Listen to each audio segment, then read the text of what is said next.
Вітаю. Часом буває так, що прокладки резинові добіють від часу, так якось ця, наприклад. Видно, вона така вже напівпластмасова. І ось як вона має бути.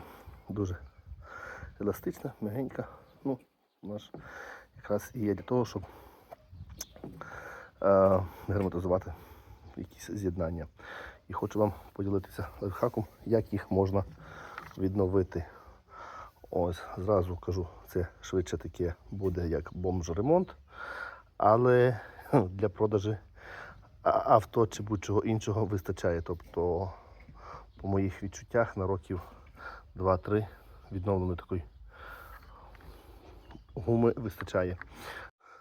Для відновлення нам треба ось будь-який брейк-клінер, тобто очисник грамів. Якась герметична ємність. В даному випадку це буде у нас бутилка з пепсі. Що нам треба? Прокладку помістити в бутилку герметичну, пшикнути брейк-клінера і підігріти протягом там хвилин 10-15. Ось. Закрили ми, трошечки там, прокладка вже всередині, трошечки там у нас є брейк-клінера. І як підігрів, його просто залишаю на сонці, а на хвилин 15-20 буду просто дивитися, як вона. Заливати повністю не треба, бо якраз відновлюють прокладку пари. Ось ті, що там є всередині брейк-клінера. Все, чекаємо.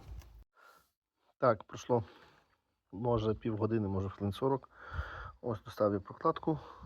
Ось зразу скажу, стала стала в рази м'якша, була як пластмасова.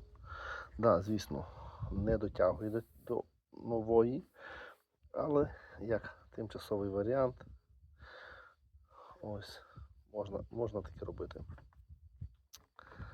Користуйтесь.